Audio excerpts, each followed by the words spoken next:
ਸੰਨ 47 ਦੀਆਂ ਸਟੋਰੀਆਂ ਨੂੰ ਇਕੱਠੀਆਂ ਕਰਨਾ, ਉਹਨਾਂ ਨੂੰ ਇੱਕ ਲੜੀ ਦੇ ਵਿੱਚ ਪਰੋਣਾ ਤੇ ਯਾਦਾਂ ਸ਼ੇਅਰ ਕਰਨੀਆਂ, ਚੜ੍ਹਦੇ ਪੰਜਾਬ ਵਾਲਿਆਂ ਦੀਆਂ ਤੇ ਲਹਿੰਦੇ ਪੰਜਾਬ ਵਾਲਿਆਂ ਦੀਆਂ, ਮੁਹੱਬਤਾਂ ਦੀਆਂ, ਦੋਸਤੀ ਦੀਆਂ ਤੇ ਭਾਈਚਾਰੇ ਦੀਆਂ, ਇਹ ਬਹੁਤ ਹੀ ਮੁਸ਼ਕਲ ਹੁੰਦਾ ਹੈ। ਮੈਨੂੰ ਜਦੋਂ ਵੀ ਪਤਾ ਚੱਲਦਾ ਹੈ ਕਿ ਫਲਾਂ ਪਿੰਡ ਦੇ ਵਿੱਚ ਜਾਂ ਫਲਾਂ ਸ਼ਹਿਰ ਦੇ ਵਿੱਚ ਇੱਕ ਬਾਬਾ ਜੀ ਨੇ ਜਿਹੜੇ ਸੰਨ 47 ਦੇ ਵਾਕੇ ਦੇ ਚਸ਼ਮਦੀਦ ਗਵਾਹ ਨੇ, ਪਾਕਿਸਤਾਨ ਤੋਂ ਆਏ ਨੇ ਜਾਂ ਫਿਰ ਉਹ ਇੱਥੋਂ ਦੇ ਰਹਿਣ ਵਾਲੇ ਸਨ ਤੇ ਉਹ ਹਿੰਦੂ ਤੇ ਸਿੱਖਾਂ ਦੇ ਨਾਲ ਕਿਸ ਤਰ੍ਹਾਂ ਉਹਨਾਂ ਦਾ ਮੇਲ ਵਰਤਾਅ ਸੀ। ਤੇ ਮੈਂ ਇਹ ਨਹੀਂ ਸੋਚਦਾ ਕਿ ਉਹ ਪਿੰਡ ਕਿੰਨੇ ਮੀਲ ਏ, ਮੈਂ ਚੱਲ ਪੈਣਾ ਕਾਹਦੇ ਵਾਸਤੇ ਕਿ ਉਹਨਾਂ ਬਜ਼ੁਰਗਾਂ ਨੂੰ ਆਪਸ ਦੇ ਵਿੱਚ ਮਿਲਾਉਣ ਦੇ ਵਾਸਤੇ, ਕਿ ਉਹ ਇੱਕ ਦੂਸਰੇ ਨੂੰ ਵੇਖ ਕੇ ਉਹ ਆਪਣੇ ਸੀਨੇ 'ਚ ਠੰਡ ਪਾ ਲੈਣ।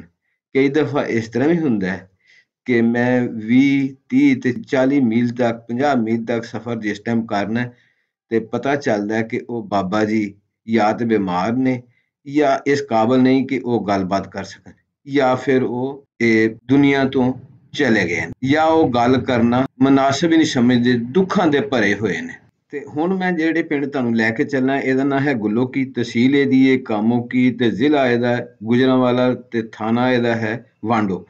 ਇਹ ਬਾਬਾ ਜੀ ਜਿਹੜੇ ਨੇ ਇੰਡੀਆ ਤੋਂ ਹਲਾਲਪੁਰਾ ਪਿੰਡ ਹੈ, ਇਹ ਉੱਥੋਂ ਆਏ ਨੇ ਤੇ ਚਲੋ ਹੁਣ ਉਹਨਾਂ ਦੇ ਨਾਲ ਗੱਲਬਾਤ ਸਾਂਝੀ। ਤੁਹਾਡਾ ਨਾਮ ਕੀ ਜੇ? ਮੇਰਾ ਨਾਮ ਹੈ ਜੀ ਮੁਹੰਮਦ ਜਮੀਲ। ਮੁਹੰਮਦ ਜਮੀਲ ਜੀ। ਤੁਹਾਡੇ ਵਾਲਦ ਸਾਹਿਬ ਦਾ ਨਾਮ? ਅਲੀ ਮੁਹੰਮਦ। ਤੁਹਾਡੀ ਕਿਹੜੀ ਬਰਾਦਰੀ ਹੈ? ਰਾਈ ਬਰਾਦਰੀ। ਜਿਸ ਵਕਤ ਪਾਕਿਸਤਾਨ ਤੇ ਹਿੰਦੁਸਤਾਨ ਬਣਿਆ ਸੀ ਉਸ ਵਕਤ ਤੁਹਾਡੀ ਉਮਰ ਕਿੰਨੀ ਸੀ? ਉਦੋਂ ਕੋਈ 10-12 ਸਾਲਾਂ ਦਾ ਹੈ। ਇਹ ਜਿਹੜਾ ਪਿੰਡ ਹੈ ਜਿੱਥੇ ਅਸੀਂ ਬੈਠੇ ਹਾਂ ਇਹਦਾ ਨਾਂ ਕੀ ਹੈ? ਗੁੱਲੋ ਕੇ। ਗੁੱਲੋ ਕੇ ਜੀ। ਇਹਦੀ ਤਹਿਸੀਲ ਕਾਮੋ ਕੀ, ਹਾਂਜੀ, ਜ਼ਿਲ੍ਹਾ ਗੁਜਰਾਂਵਾਲਾ ਜੀ। ਇਹਦੇ ਚੜ੍ਹਦੇ ਪਾਸੇ ਕਿਹੜਾ ਪਿੰਡ ਹੈ? ਪਿੰਡ ਦੇ ਚੜ੍ਹਦੇ ਪਾਸੇ? ਹਾਂਜੀ। ਪਿੰਡ ਦੇ ਚੜ੍ਹਦੇ ਪਾਸੇ ਕਿੰਨੇ ਹੀ ਪਿੰਡ ਨੇ? ਹਾਂ, ਪਿੰਡ ਦਾ ਕਿੰਨੇ ਹੀ ਨੇ। ਹੱਚੜ, ਕੋਟ, ਹੱਚੜ, ਕੋਟ, ਗੰਦੋਵਾਲਾ। ਅੱਛਾ। ਘਰਿਆਲਾਂ ਛੋਟੀਆਂ ਵੱਡੀਆਂ ਬਥੇਰੇ ਪਿੰਡ ਨੇ ਨਾਲ। ਤੇ ਲਹਿੰਦੇ ਪਾਸੇ? ਦੰਦੀਆਂ, ਸਾਬੋ ਕੇ, ਦੁਗਲ, ਗਰਾਲੀ, ਗਰਾਲਾ, ਰੁਸਤਪੁਰ ਤੇ ਨਹੀਂ। ਇੰਡੀਆ ਦੇ ਵਿੱਚ ਤੁਹਾਡਾ ਕਿਹੜਾ ਪਿੰਡ ਸਾਜੇ? ਇੰਡੀਆ ਦੇ ਵਿੱਚ ਜੀ ਪਿੰਡ ਸਾਡਾ ਹਲਾਲਪੁਰਾ ਸੀ। ਹਲਾਲਪੁਰਾ? ਹਾਂ, ਵੱਡਾ ਪਿੰਡ। ਵੱਡਾ ਹਲਾਲਪੁਰਾ? ਹਾਂ। ਅੱਛਾ ਜੀ। ਉਹਦੇ ਚੋਂ ਨਿਕਲ ਕੇ ਫਿਰ ਬਣਿਆ ਸੀ ਸਜਾਦਪੁਰਾ। ਹਲਾਲਪੁਰੇ ਚੋਂ ਨਿਕਲ ਕੇ ਮਤਲਬ ਕਿ ਹਲਾਲਪੁਰਾ ਵੱਡਾ ਪਿੰਡ ਸੀ, ਉਹਦੇ ਵਿੱਚੋਂ ਨਿਕਲ ਕੇ ਸਜਾਦਪੁਰਾ ਬਣਿਆ ਸੀ। ਅੱਛਾ। ਅਸੀਂ ਸਜਾਦਪੁਰੇ 'ਚ ਰਹਿੰਦੇ। ਅੱਛਾ, ਤੁਹਾਡਾ ਪਿੰਡ ਸਜਾਦਪੁਰਾ ਸੀ ਜੀ। ਅੱਛਾ। ਤੇ ਉੱਥੇ ਨਾਲ ਕਿਹੜੇ ਕਿਹੜੇ ਪਿੰਡ ਸਨ ਉਹਦੇ? ਤਲਵਾੜਾ ਸੀ ਸਿੱਖਾਂ ਦਾ। ਤਲਵਾੜਾ? ਅੱਛਾ, ਸਿੱਖ ਸਨ ਉੱਥੇ? ਉੱਥੇ ਸਿੱਖ ਸਨ। ਅੱਛਾ। ਹੋਰ ਕਿਹੜਾ ਪਿੰਡ ਸੀ? ਤਲਵਾੜੀ ਸੀ, ਉਹ ਵੀ ਸਿੱਖਾਂ ਦੀ। ਤਲਵਾੜਾ, ਤਲਵਾੜੀ ਇਹ ਦੋਵੇਂ ਸਿੱਖਾਂ ਦੇ ਪਿੰਡ ਸਨ? ਜੀ ਆ। ਅੱਛਾ ਜੀ। ਤੇ ਇੱਧਰ ਪਹਾੜ ਪਾਸੇ ਸਾਤੋਂ ਪਿੰਡ ਦਾ ਨਾਂ ਸੀ ਜੰਡਾਲੀ। ਜੰਡਾਲੀ ਪਹਾੜ ਪਾਸੇ ਸੀ? ਹਾਂਜੀ। ਅੱਛਾ ਜੀ। ਉਹ ਸੀ ਗੁੱਜਰਾਂ ਦੀ ਤੇ ਡੋਗਰਾਂ ਦੀ। ਬੰਸਪੁਰਾ? ਬੰਸਪੁਰਾ? ਬੰਸਪੁਰਾ। ਅੱਛਾ। ਤਹਿਸੀਲ ਕਿਹੜੀ ਸੀ ਤੁਹਾਡੇ ਪਿੰਡ ਦੀ? ਤਹਿਸੀਲ ਜੀ ਸਾਡੇ ਪਿੰਡ ਦੀ ਬਸੀ, ਸਰਹੰਦ ਬਸੀ। ਸਰਹੰਦ ਬਸੀ? ਹਾਂ, ਬਸੀ। ਅੱਛਾ। ਤੇ ਜ਼ਿਲ੍ਹਾ ਕਿਹੜਾ ਸੀ? ਰਿਆਸਤ ਸੀ। ਰਿਆਸਤ ਕਿਹੜੀ? ਰਿਆਸਤੀ ਸੀ, ਜ਼ਿਲ੍ਹਾ ਤਾਂ ਕੋਈ ਨਹੀਂ ਸੀ। ਦਾ ਸੀ ਜਿਹੜਾ ਉਹਦਾ ਨਾਂ ਸੀ ਹਲਾਲਪੁਰਾ। ਹਾਂ, ਹਲਾਲਪੁਰਾ। ਹਲਾਲਪੁਰਾ ਦੇ ਵਿੱਚੋਂ ਕਿੰਨੀ ਦੇਰ ਪਹਿਲੇ ਤੁਸੀਂ ਇੱਥੇ ਆ ਗਏ ਸੀ ਨਵੇਂ ਪਿੰਡ? ਹੁਣ ਉਜਣ ਤੋਂ? ਹਾਂਜੀ। ਬਾਬਾ ਦੇਰਾ ਹੋ ਗਈ ਸੀ। ਸਾਡੇ ਵੱਡੇ ਜਿਹੜੇ ਸਨ ਉਹਨਾਂ ਨੇ ਨਵਾਂ ਪਿੰਡ ਵਸਾਇਆ? ਫਿਰ ਉਹਨਾਂ ਨੇ ਨਵਾਂ ਪਿੰਡ ਵਸਾਇਆ ਸੀ। ਅੱਛਾ, ਸਹੀ। ਮਤਲਬ ਕਿ ਤੁਸੀਂ ਨਵੇਂ ਪਿੰਡ ਦੀ ਪੈਦਾਇਸ਼ ਹੈ ਤੁਹਾਡੀ ਤੇ? ਹਾਂਜੀ, ਹਾਂਜੀ। ਅੱਛਾ। ਨਵੇਂ ਪਿੰਡ 'ਚ ਹਿੰਦੂ, ਸਿੱਖ, ਮੁਸਲਮਾਨ ਰਹਿੰਦੇ ਸਨ? ਹਿੰਦੂ ਤੇ ਸਿੱਖ ਰਹਿੰਦੇ ਸਨ? ਨਾ, ਕੋਈ ਨਹੀਂ। ਸਾਰੇ ਮੁਸਲਮਾਨ ਸਨ? ਸਾਰੇ ਮੁਸਲਮਾਨ। ਸਕੂਲ ਜਾਂਦੇ ਰਹੇ ਹੋ? ਸਕੂਲ ਨਹੀਂ ਸੀ ਅਜੇ ਬਣਿਆ। ਸਕੂਲ ਉਂਝ ਜਾਂਦੇ ਰਹੇ ਹੋ ਕਿ ਨਹੀਂ ਤੁਸੀਂ? ਨਹੀਂ। ਅੱਛਾ। ਤੇ ਜਿਹੜਾ ਪੁਰਾਣਾ ਪਿੰਡ ਸੀ ਤੁਹਾਡਾ ਹਲਾਲਪੁਰਾ, ਉੱਥੇ ਹਿੰਦੂ ਤੇ ਸਿੱਖ ਰਹਿੰਦੇ ਸਨ? ਹਾਂਜੀ, ਸਿੱਖ ਨਹੀਂ ਸਨ, ਹਿੰਦੂ ਸਨ। ਕਿਸੇ ਹਿੰਦੂਆਂ ਦੇ ਨਾਂ ਯਾਦ ਜੇ ਦੁਕਾਨਦਾਰ ਦਾ ਜਾਂ ਕਿਸੇ ਹੋਰ ਦਾ ਜਿਹੜੇ ਕੋਈ ਉੱਥੇ ਮਸ਼ਹੂਰ ਆਦਮੀ ਸਨ, ਕੋਈ ਨੰਬਰਦਾਰ? ਨੰਬਰਦਾਰ ਮੁਸਲਮਾਨ ਸਨ, ਹੋਰ ਸਿੱਖ ਤੇ। ਅੱਛਾ। ਉਹ ਹਿੰਦੂਆਂ ਦੇ ਨਾਂ ਕਿਸੇ ਦੇ ਯਾਦ ਜਿਹੜੇ ਨਾਲ ਤੁਹਾਡਾ ਪਿੰਡ ਸੀ? ਰਾਮ ਇਕਬਾਲ। ਰਾਮ ਇਕਬਾਲ? ਅੱਛਾ। ਇੱਕ ਮੇਰਾ ਨਾਂ ਯਾਦ ਹੈ। ਇੱਕ ਨਾਮ ਯਾਦ। ਉਹਦੀ ਕਿੰਨੀ ਕੁ ਉਦੋਂ ਉਮਰ ਸੀ?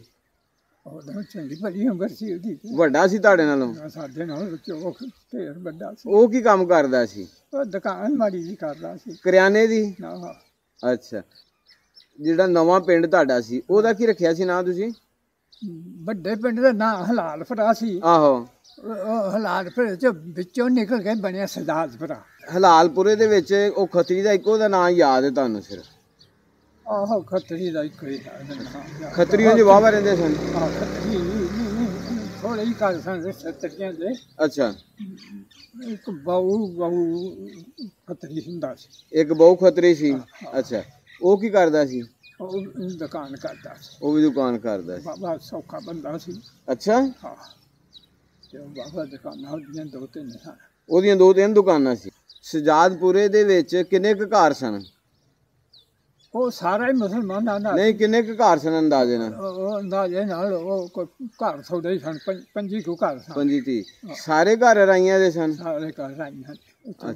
ਹੋਰ ਕੋਈ ਬਰਾਦਰੀ?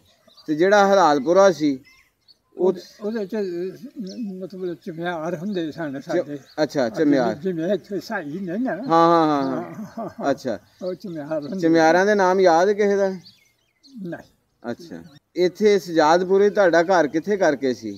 ਸਾਡਾ ਘਰ ਬਾਹਰ ਹੀ ਸੀ। ਪਿੰਡ ਦੇ ਬਾਹਰਲੇ ਪਾਸੇ? ਕਿਹੜੇ ਪਾਸੇ? ਚੜ੍ਹਦੇ ਪਾਸੇ ਲੈਂਦੇ? ਪਹਾੜ ਪਾਸੇ। ਪਹਾੜ ਪਾਸੇ ਸੀ। ਤੇ ਹੋਰ ਨਾਲ ਕੋਈ ਘਰ ਦੀ ਕੋਈ ਨਿਸ਼ਾਨੀ, ਕੋਈ ਬੋਰਡ ਦਰਖਤ, ਕੋਈ ਜਾਂ ਕੋਈ ਖੂਹ ਜਾਂ? ਬੰਦੇ ਦਾ ਇੱਕ ਦਾ ਨਾਂ ਅਕਬਰ ਸੀ, ਉਹ ਲੰਬੜਦਾਰ ਸੀ ਸਜਾਦਪੁਰੇ ਦਾ? ਸਜਾਦਪੁਰੇ ਦਾ। ਅੱਛਾ, ਰਿਸ਼ਤੇ ਬਰਾਦਰੀ ਸੀ ਤੁਹਾਡੀ? ਬਰਾਦਰੀ ਸੀ। ਅੱਛਾ, ਤੁਹਾਡੀ ਪਹਿਲੀ ਕਿਹੜੇ ਪਾਸੇ ਹੁੰਦੀ ਸੀ ਪਿੰਡ ਦੇ? ਪਹਾੜ ਪਾਸੇ। ਪਹਾੜ ਪਾਸੇ। ਖੂਹ ਸੀ ਜਾਂ ਖੂਹ ਸੀ? ਖੂਹ ਸੀ। ਖੂਹ ਦਾ ਨਾਂ ਕੀ ਸੀ ਜਿਹੜਾ ਤੁਹਾਡਾ ਖੂਹ ਸੀ? ਜਿਹੜਾ ਸਾਡਾ ਖੂਹ ਸੀ? ਹਾਂਜੀ, ਉਹਦਾ ਨਾਂ ਸੀ ਚੂੜਿਆਂ ਵਾਲਾ। ਚੂੜਿਆਂ ਵਾਲਾ ਖੂਹ? ਹਾਂ। ਅੱਛਾ, ਸਹੀ। ਉੱਥੇ ਹੋਰ ਕਿਹੜੇ ਕਿਹੜੇ ਖੂਹ ਸਨ ਤੁਹਾਡੇ ਲਾਗੇ ਲਾਗੇ? ਖਿਰਨੀ ਵਾਲਾ। ਖਿਰਨੀ ਵਾਲਾ? ਉਹਦੇ ਤੇ ਖਿਰਨੀ ਰੁੱਖ ਖਿਰਨੀ ਨਾਲ ਲੱਗਾ ਸੀ। ਅੱਛਾ, ਖਿਰਨੀ ਦਾ ਰੁੱਖ ਲੱਗਾ ਸੀ, ਦਰਖਤ? ਉਹਦਾ ਨਾਂ ਖਿਰਨੀ ਵਾਲਾ ਸੀ। ਅੱਛਾ, ਖਿਰਨੀ ਕਿਹਨੂੰ ਕਹਿੰਦੇ ਨੇ? ਰੁੱਖ। ਅੱਛਾ, ਨਿੱਕੇ ਨਿੱਕੇ ਦਾਣੇ ਲੱਗਦੇ ਨੇ, ਹੁੰਦੇ ਨੇ ਮਿੱਠੇ ਸਹਿਰ। ਰੋੜੀ ਵਾਲਾ? ਰੋੜੀ ਵਾਲਾ ਖੂਹ। ਹੋਰ? ਕਾਣੇ ਵਾਲਾ? ਕਾਣਿਆਂ ਵਾਲਾ ਖੂਹ। ਅੱਛਾ ਜੀ। ਘਰ ਪੱਕੇ ਸਨ ਕਿ ਕੱਚੇ ਸਨ? ਕੱਚੇ। ਪਿੰਡ 'ਚ ਪੱਕਾ ਵੀ ਘਰ ਕਿਸੇ ਦਾ ਹੈ ਸੀ? ਸਾਲਨ ਪੱਕਾ ਕਿਸੇ ਦਾ ਨਹੀਂ ਸੀ। ਉਂਝ ਕਿਸੇ ਨੇ ਮੱਥੇ ਤੇ ਕੋਈ ਚਾਰ ਲਵਾ ਲਿਆ ਹੋਣ। ਅੱਛਾ, ਪੱਕਾ ਸਾਲਮ ਕਿਸੇ ਦਾ ਨਹੀਂ ਸੀ? ਨਾ, ਕੋਈ ਨਹੀਂ। ਅੱਛਾ, ਸਕੂਲ ਕਿਹੜੇ ਪਾਸੇ ਸੀ ਹਲਾਲਪੁਰੇ 'ਚ? ਸਕੂਲ ਚੜ੍ਹਦੇ ਪਾਸੇ ਸੀ। ਹਲਾਲਪੁਰੇ ਦੇ ਕੋਈ ਖੱਤਰੀ ਜਾਂ ਕੋਈ ਚਮਾਰ ਜਾਂ ਕੋਈ ਹੋਰ ਜਿਨ੍ਹਾਂ ਦੇ ਨਾਲ ਤੁਸੀਂ ਖੇਡਦੇ ਹੋਵੋ ਜਾਂ ਕੋਈ ਵਾਹੀ ਬਨਾ ਕਰਦੇ ਹੋਵੋ ਜਾਂ ਡੰਗਰ ਚਾਰਦੇ ਹੋਵੋ, ਕੋਈ ਨਾਮ ਕਿਸੇ ਦਾ ਯਾਦ ਜੇ? ਰਾਮ ਕਮਾਲ। ਰਾਮ ਕਮਾਲ? ਅੱਛਾ, ਇਹ ਕੀ ਸੀ? ਇਹਦੇ ਨਾਲ ਜ਼ਿਆਦਾ ਗੂੜ ਸੀ? ਇਹ ਦੁਕਾਨਦਾਰ ਸੀ? ਦੁਕਾਨਦਾਰ ਸੀ, ਬਸ ਉਹਦਾ ਯਾਦ ਹੈ। ਠੀਕ। ਉਸ ਵਕਤ ਘੋਲਾਂ ਕਿਹੜੀਆਂ ਹੁੰਦੀਆਂ ਸਨ? ਮਤਲਬ ਕਿ ਕਿਹੜਾ ਭਲਵਾਨ ਸੀ ਉੱਥੇ ਤੁਹਾਡੇ ਇਲਾਕੇ ਦੇ ਵਿੱਚ, ਕਬੱਡੀ 'ਚ ਜਾਂ ਘੋਲ ਦੇ ਵਿੱਚ? ਕੇਲਾ ਇੱਕ ਕਹਿੰਦੇ ਹੁੰਦੇ ਹਨ। ਅੱਛਾ, ਵੇਖੀ ਉਹਦੀ ਘੋਲ? ਨਹੀਂ ਵੇਖੀ ਬੂਖੀ ਕੋਈ ਨਹੀਂ। ਕੇਲਾ ਉਹਨੂੰ ਕਹਿੰਦੇ ਅੰਜ ਲੱਤ ਫੜਾ ਕੇ ਨਾ ਤੇ ਘੁਲਦਾ ਹੁੰਦਾ ਸੀ। ਅੱਛਾ, ਲੱਤ ਫੜਾ ਕੇ ਘੁਲਦਾ ਹੁੰਦਾ। ਸਹੀ ਹੈ। ਜਿਸ ਟਾਈਮ ਪਾਕਿਸਤਾਨ ਤੇ ਹਿੰਦੁਸਤਾਨ ਬਣਿਆ, ਤੁਹਾਡੇ ਵੱਡਿਆਂ ਨੂੰ ਤੁਹਾਨੂੰ ਕਿੰਨੀ ਕੁ ਦੇਰ ਪਹਿਲੇ ਪਤਾ ਲੱਗ ਗਿਆ ਸੀ ਕਿ ਪਾਕਿਸਤਾਨ ਹਿੰਦੁਸਤਾਨ ਬਣ ਗਿਆ ਤੇ ਹੁਣ ਅਸੀਂ ਇੱਥੋਂ ਪਰਦੇਸੀ ਹੋ ਜਾਣਾ? ਰਿਆਸਤ ਦੇ ਬੰਦੇ, ਹਾਂਜੀ, ਉਹ ਸਾਡੇ ਪਿੰਡ ਆ ਕੇ ਨਾਲ ਮਤਲਬ ਰਹਿਣ ਲੱਗ ਗਏ। ਚੋਖਾ ਮੁਲਕ ਇਕੱਠਾ ਹੋਇਆ ਸੀ ਸਾਡੇ ਪਿੰਡ। ਅੱਛਾ, ਤੁਹਾਡਾ ਪਿੰਡ ਵੱਡਾ ਸੀ, ਇਸ ਵਾਸਤੇ ਹੋਰ ਪਿੰਡਾਂ ਦੇ ਵੀ ਇੱਥੇ ਆ ਇਕੱਠੇ ਹੋ ਗਏ। ਤੇ ਫਿਰ ਉੱਥੋਂ ਕਿਸ ਤਰ੍ਹਾਂ ਨਿਕਲੇ? ਉੱਥੋਂ ਫਿਰ ਨਿਕਲੇ ਗੱਡੀ ਲੈਣ ਜਿਹੜੀ ਸੀ ਨਾ ਸਾਡੇ 1 ਮੀਲ ਤੋਂ ਚੱਲਦੀ ਸੀ। ਅੱਛਾ, ਸਟੇਸ਼ਨ ਕਿਹੜਾ ਸੀ ਤੁਹਾਡਾ ਉੱਥੇ ਲਾਗੇ? ਸਟੇਸ਼ਨ ਗੋਬਿੰਦਗੜ੍ਹ। ਹਾਂਜੀ, ਗੋਬਿੰਦਗੜ੍ਹ। ਹਾਂਜੀ, ਉਹ ਤੁਹਾਡੇ ਕੋਲ ਕਿੰਨੀ ਕੁ ਦੂਰ ਸੀ? 3 ਮੀਲ। ਅੱਛਾ, ਫਿਰ ਉੱਥੇ ਗੋਬਿੰਦਗੜ੍ਹ ਚਲੇ ਗਏ? ਨਹੀਂ, ਹਾਂਜੀ, ਗੋਬਿੰਦਗੜ੍ਹ ਨਹੀਂ ਗਏ। ਹਾਂਜੀ, ਉੱਥੋਂ ਚਲਾਈ ਨਾ ਫਿਰ ਇਹਨਾਂ ਨੇ ਸਿੱਖਾਂ ਨੇ ਗੋਲੀ ਗੱਡੀ ਤੇ ਬਹਿ ਗਏ। ਅੱਛਾ, ਰੇਲ ਗੱਡੀ ਤੇ। ਅੱਛਾ, ਦੋ ਤਿੰਨ ਛਕੜੇ ਆਏ ਸਨ, ਉਹਨਾਂ ਨੂੰ ਛੱਤ ਛੁੱਤ ਕੋਈ ਨਹੀਂ ਸੀ। ਇਹ ਮਤਲਬ ਕਿ ਤੁਹਾਡਾ ਜਿਹੜਾ ਉਹ ਕਾਫਲਾ ਸੀ, ਤੁਸੀਂ ਲੈਣ ਜਾਂਦੇ ਸੀ? ਨਹੀਂ ਨਹੀਂ ਅਸੀਂ ਗਏ। ਹਾਂਜੀ। ਅਸੀਂ ਫਿਰ ਗਏ ਹਾਂ ਪਹਾੜ ਪਾਸੇ ਨੂੰ, ਇੱਕ ਪਿੰਡ ਸੀ ਸ਼ਾਮਾਂ ਦਾ। ਅੱਛਾ। ਸੈਯਦ ਸਨ। ਆਪਣੇ ਪਿੰਡ ਉੱਠ ਕੇ ਉੱਥੇ ਨਾਲ ਦੇ ਪਿੰਡ ਚਲ ਗਏ? ਉੱਥੇ ਚਲੇ ਗਏ। ਉੱਥੋਂ ਫਿਰ ਕੈਂਪ ਇਕੱਠਾ ਹੋ ਗਿਆ। ਅੱਛਾ, ਉੱਥੇ ਕੈਂਪ ਇਕੱਠਾ ਹੋ ਗਿਆ। ਉਹ ਪਿੰਡ ਦਾ ਨਾਂ ਕੀ ਸੀ? ਡੇਰਾ। ਡੇਰਾ? ਹਾਂਜੀ। ਅੱਛਾ, ਸਹੀ ਹੈ। ਤੇ ਫਿਰ ਉੱਥੋਂ ਜਿਹੜਾ ਕਾਹਦੇ ਤੇ ਗਏ, ਕਿੱਧਰ ਨੂੰ ਸਫ਼ਰ ਕੀਤਾ, ਕਿਹੜੇ ਕਿਹੜੇ ਪਿੰਡਾਂ 'ਚ ਹੋ ਕੇ ਆਏ ਤੁਸੀਂ? ਉੱਥੋਂ ਫਿਰ ਅਸੀਂ ਕੱਚੀ ਸੜਕ ਆਉਂਦੀ ਸੀ। ਅੱਛਾ। ਉਹਦੇ ਨਾਲ ਅਸੀਂ ਆਉਂਦੇ ਨੇ। ਹੁਣ ਉੱਥੇ ਪਤਾ ਨਹੀਂ ਨਾ ਕਿਹੜੇ ਕਿਹੜੇ ਪਿੰਡ। ਅੱਛਾ, ਮਤਲਬ ਕਿ ਪੈਦਲ ਹੀ ਸਫ਼ਰ ਕੀਤਾ ਸਾਰਾ? ਪੈਦਲ। ਤੇ ਕਿੰਨੇ ਕੁ ਦਿਨਾਂ ਦੇ ਵਿੱਚ ਬਾਰਡਰ ਤੇ ਪਹੁੰਚ ਗਏ?